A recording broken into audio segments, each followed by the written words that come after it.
No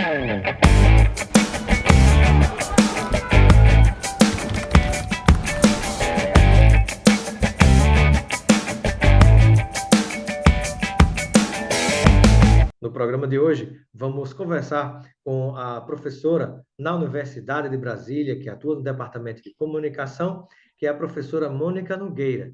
E com ela, nós vamos tratar de um tema muito importante, que é o conteúdo produzido nas universidades. Qual é o impacto que a divulgação desse conteúdo pode gerar na hora que ele se propaga na própria sociedade, né? Como fazer para ter acesso a todo esse conhecimento produzido nas universidades e também como é que ele pode, digamos assim, né, fazer parte dessa consciência pública, né, com que as pessoas entendam a importância, o significado, né, de tanta coisa que é produzida e muitas vezes a gente não sabe de onde veio. Seja bem-vinda, professora Mônica Nogueira, ao nosso Espaço Cidadão. Obrigada, Robson. Boa tarde a quem nos assiste.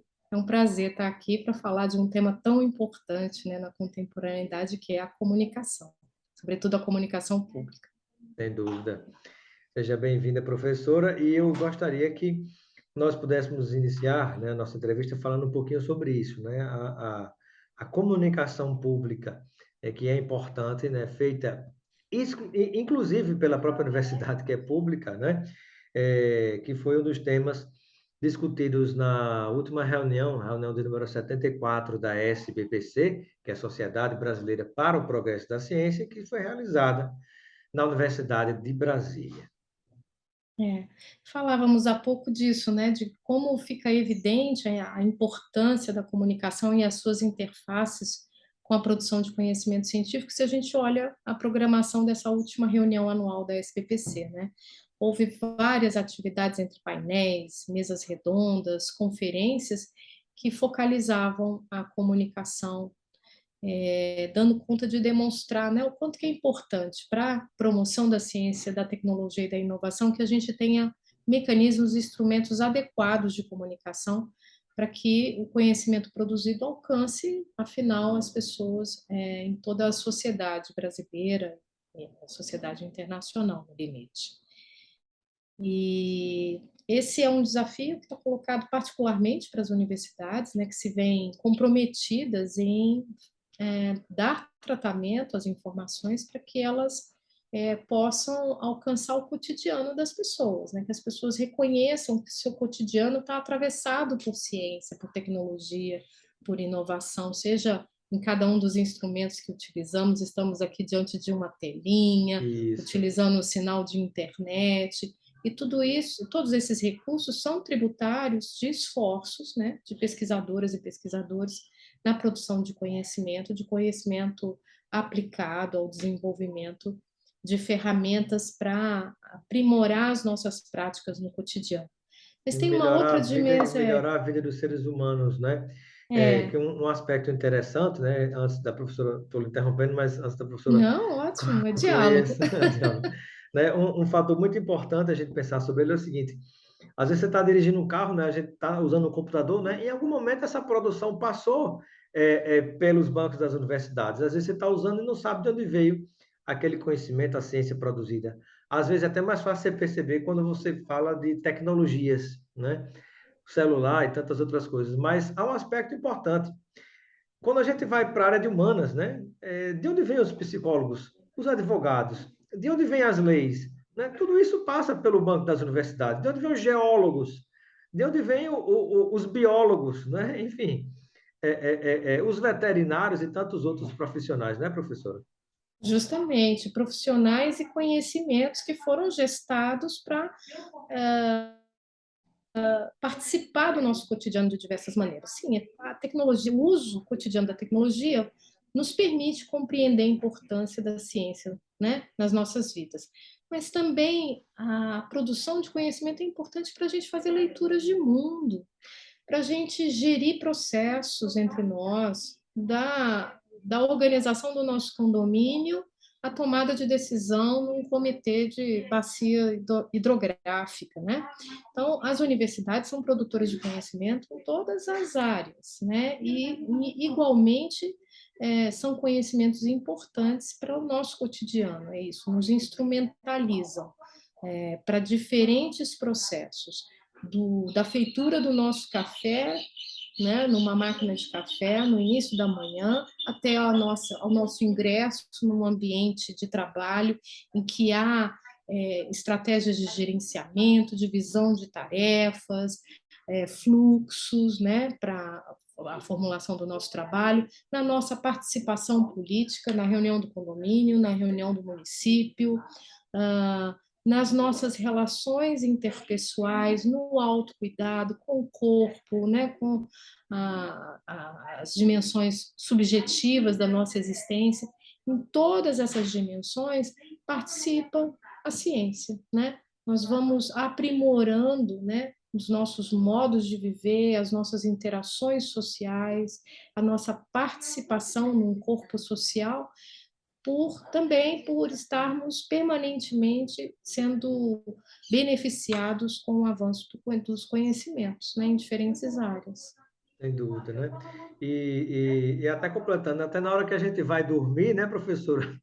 Tem o colchão e a cama que foi fabricado, né, por alguém, mas a partir de um conhecimento que em um dado momento foi produzido e passou, sem dúvida, por uma universidade, né, professor? É Agora, é muito interessante. importante também observar que as universidades que são instituições devotadas à produção de conhecimento e à formação de profissionais e cidadãos, ela não pode ser refratária aos conhecimentos que são geridos fora desse ambiente, né? É muito importante que as universidades elas estejam sempre ombro a ombro com a sociedade, identificando, né, quais são os desafios do momento, reconhecendo também outros sistemas de conhecimento, né, igualmente importantes, né, para a gestão da vida em sociedade. Sem dúvida. E aí, professora, eu gostaria que você pudesse falar um pouquinho também sobre quais são, no seu entendimento, né, os principais desafios quando a gente pensa na importância e na necessidade dessa comunicação pública, de todo esse conteúdo, todo esse conhecimento que é produzido nas universidades. Bom, nós temos me parece que um dos primeiros desafios nesse momento é que a gente realmente intensifique essa aproximação das universidades da sociedade, né?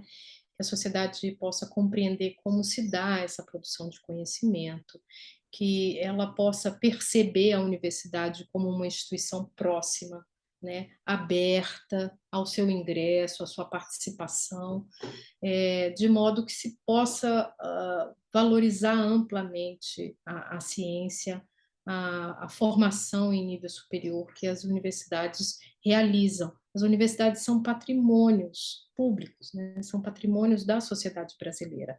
Então, um grande desafio nesse momento é a gente conseguir fortalecer essa compreensão por parte da sociedade, que as universidades são importantes e devem ser defendidas pela sociedade como um patrimônio que é seu, é um Isso. patrimônio do povo brasileiro.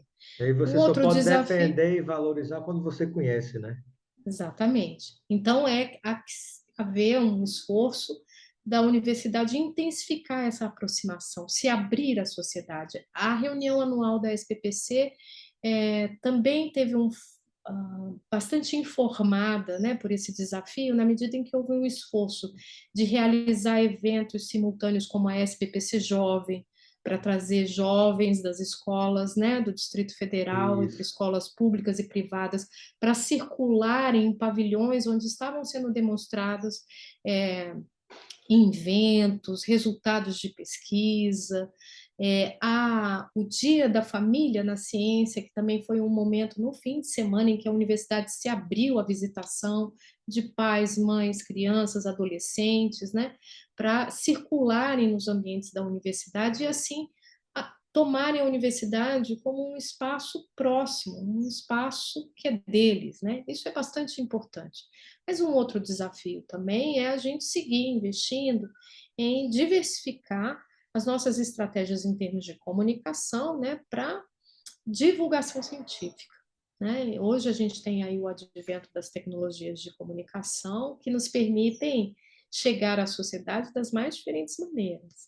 Isso. por meio de uma revista de jornalismo científico e cultural, como é a revista Darcy, da Universidade de Brasília, que vem com reportagens que relatam resultados de políticas da universidade, ao lado de resultados, né, de pesquisas realizadas por vários núcleos e grupos aqui de pesquisa da universidade nas diferentes áreas do conhecimento, ciências sociais, ciências naturais, ciências, né, engenharia, ciências da saúde, mas também podcasts, material nas mídias sociais, né, numa linguagem que seja divertida, que seja atrativa para jovens, para crianças, que demonstre essa proximidade que já está aí, né, da ciência com o nosso cotidiano, mas que precisa ser permanentemente demonstrada, né, Isso, né? de Temos modo novos que públicos e é, necessariamente novas formas de se comunicar também com essas pessoas, é, né? porque assim você vai criando uma sensibilidade desde a infância, né?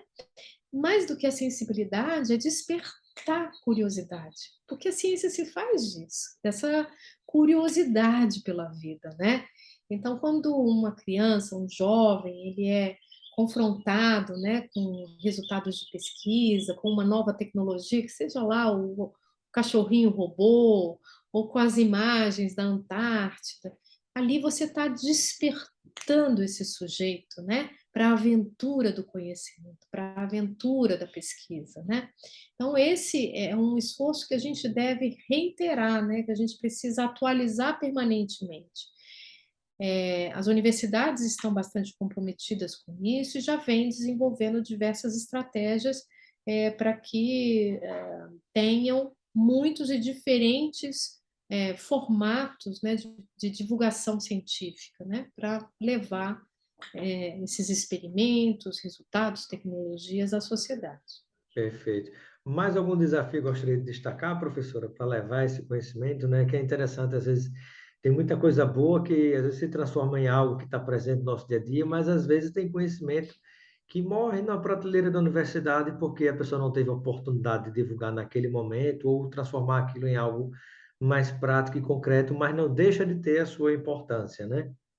Perfeito, Robson. Eu acho que um terceiro desafio é um investimento na formação dos próprios pesquisadores, né? Para que eles também possam ser habilitados nesse esforço de comunicar, de melhor comunicar, né, os resultados de suas pesquisas, suas questões também, as questões que orientam os seus esforços à sociedade, né? Para que tenham essa interação também de uma maneira direta, né?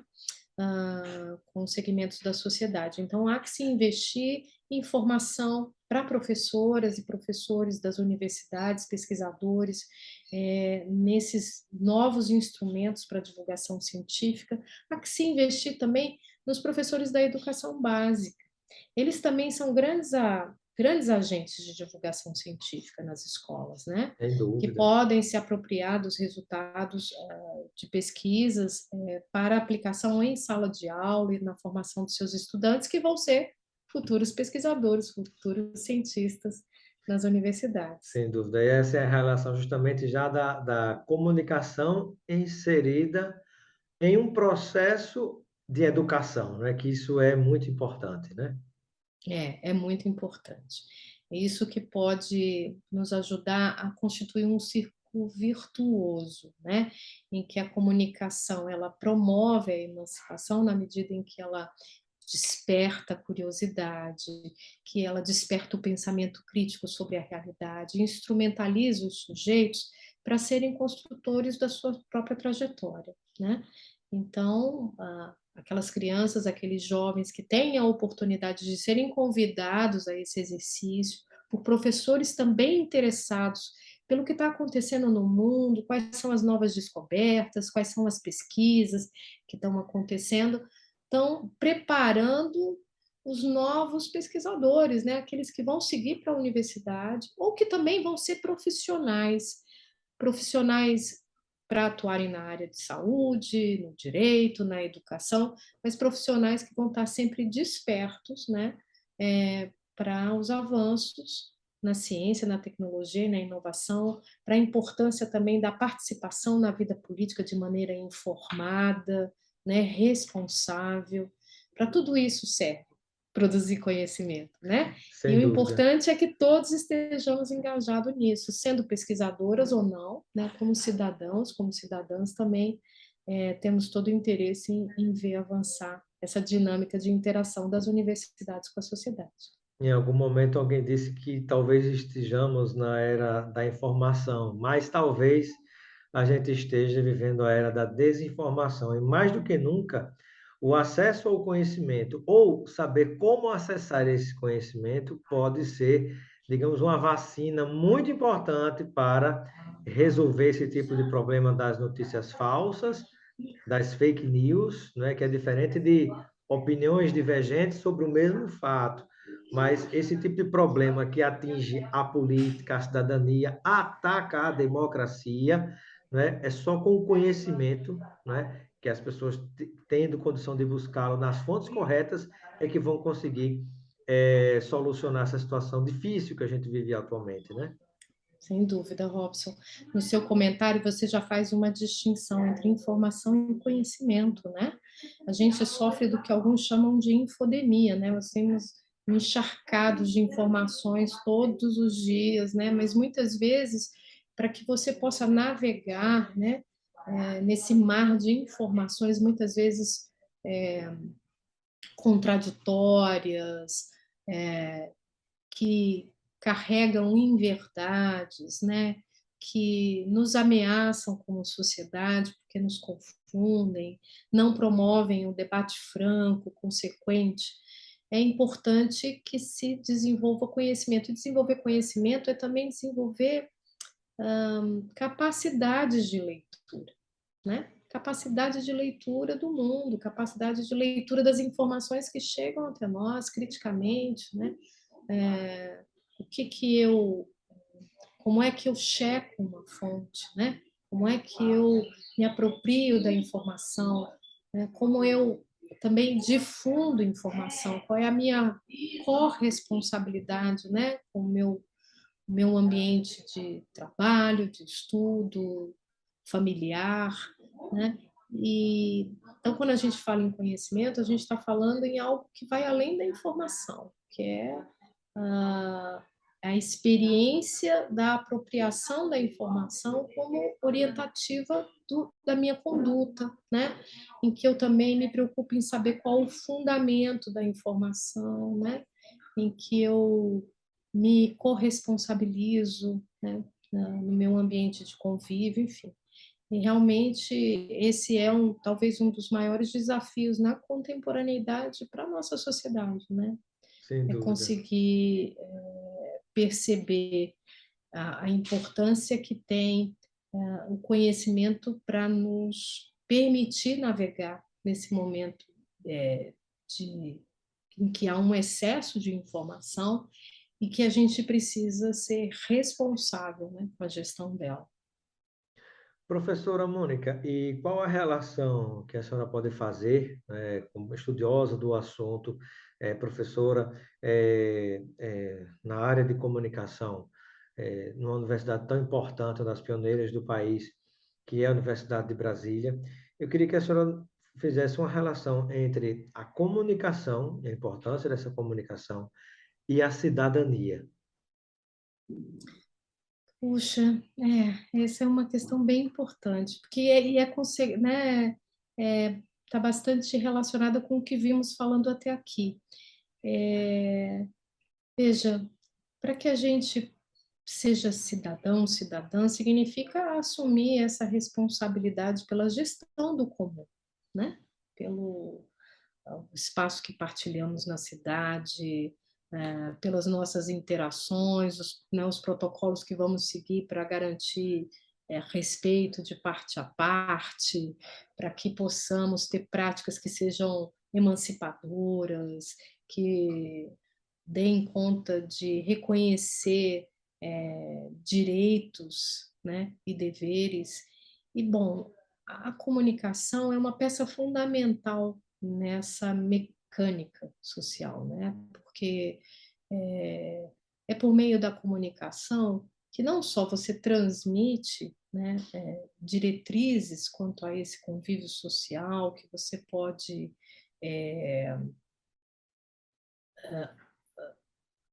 organizar essas interações, mas é a comunicação que permite, sobretudo, a interação entre os sujeitos para uma pactuação e repactuação permanente da vida em sociedade, Nós não podemos né? pensar em pacto civilizatório sem pensar em comunicação, né? E Exatamente, pensar a história da humanidade, o processo evolutivo da humanidade é pensar também em comunicação, né? Se com a gente for do certeza. Egito com o papiro a todo o processo que a gente vivencia hoje, tudo passa pela comunicação, né? É, porque normalmente quando a gente fala em comunicação, a gente pensa na divulgação, né, na transmissão de informação, mas veja, a comunicação é melhor compreendida quando nós focalizamos a dialogia, né, o caráter dialógico desse exercício, né? Então, a comunicação se faz com um emissor e um receptor. Então, há que E haver simultaneamente, né? um foco Isso. sobre a interação, né? Então, e se nós pensamos a comunicação associada à cidadania, isso ganha maior importância, né? Significa dizer que a boa comunicação ela deve contribuir para o debate público, ela deve contribuir para que as pessoas possam ser estimuladas à participação, né? E não a uma posição passiva de recepção de informações, né? Então, o que falávamos antes sobre a infodemia, né? A diferença da informação para o conhecimento. No conhecimento, você se torna sujeito do processo. E a boa comunicação é quando você tem sujeitos em interação, né? Em que não estamos falando apenas de transmissão de informação como de um emissor para um receptor passivo, né? De um emissor ativo para um receptor passivo, né? Então, a comunicação Só dentro de orientada um para a quartel, cidadania só dentro de um quartel, né? é exatamente. Né? Que aí é É, doutrinação, não é é doutrinação, comunicação. é bem característico do regime hierárquico autoritário, né? A gente tem que pensar em É, comunicação pensando na horizontalidade, em algo que vai e vem, né? Em democracia, é. né? É. Então, você está trabalhando com uma linha de doutrinação. Mas quando você está. Ok, você tem uma dimensão da comunicação que é importante, que é de serviço, de transmitir informações que são de interesse da sociedade sobre diferentes processos, mas há que se ter sempre mecanismos para abertura à interlocução com a sociedade, para que essa comunicação realmente possa contribuir para o exercício cidadão. Perfeito. Quero agradecer a participação, esta aula de comunicação, de cidadania, de democracia, né? De civilização com a professora Mônica Nogueira, da Faculdade de Comunicação da Universidade de Brasília. Muito obrigado, professora, seja sempre bem-vinda. E eu deixo esse momento final para suas despedidas junto a todos aqueles e aquelas que nos acompanham. Agradeço pela oportunidade, te parabenizo, Robson, por esse importante canal que, afinal, também contribui para a cidadania, né? Um canal de comunicação que oferece ao público oportunidades de reflexão e de incentivo à participação na vida pública. Parabéns. Muito obrigado, professora.